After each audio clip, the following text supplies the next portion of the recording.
She humiliated me at a work retreat, but I had a plan.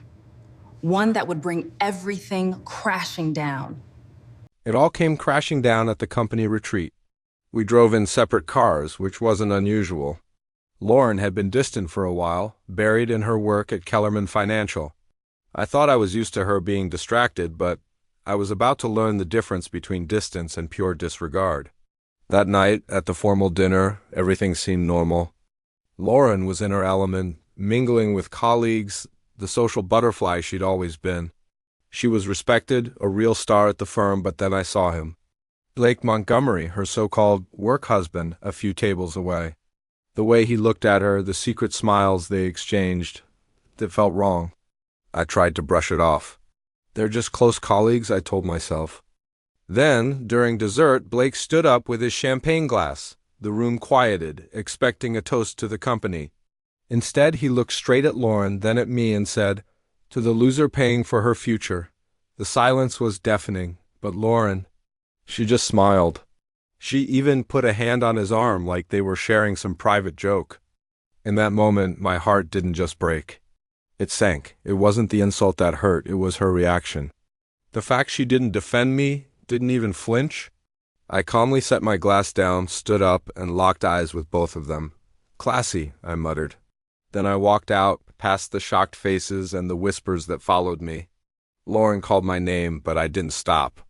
I drove 3 hours home in complete silence, my mind finally connecting all the dots I'd been ignoring for months.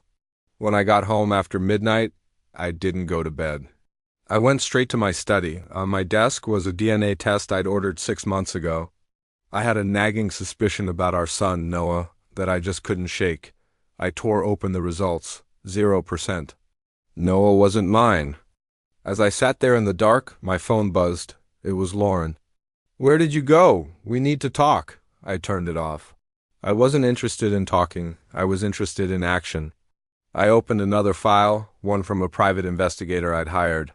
Photos of Lauren and Blake, texts, hotel receipts, evidence of an affair that had been going on for years. They were planning a future together. I wasn't looking for revenge, but there it was, laid out in front of me. By sunrise, I had set my plan in motion.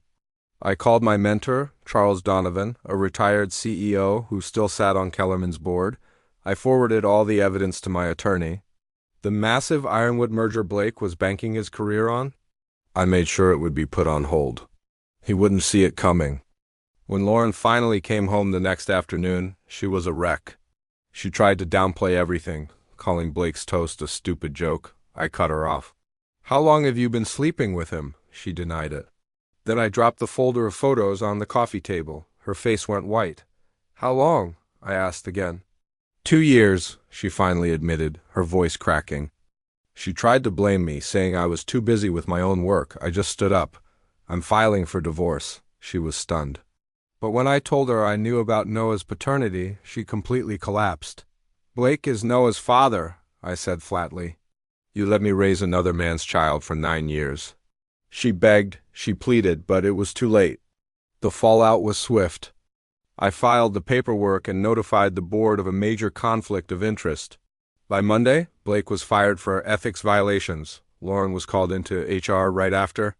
Their careers at Kellerman were over. She left me one last message, screaming that I destroyed everything. I couldn't help but laugh. "No, Lauren. You did that all by yourself." A few months later, I stood on a stage, accepting an award for integrity and ethical leadership. The same man Blake had called a loser was now being celebrated. I had paid for their future, all right, but not how they planned.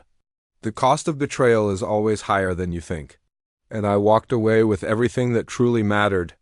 Thanks for listening.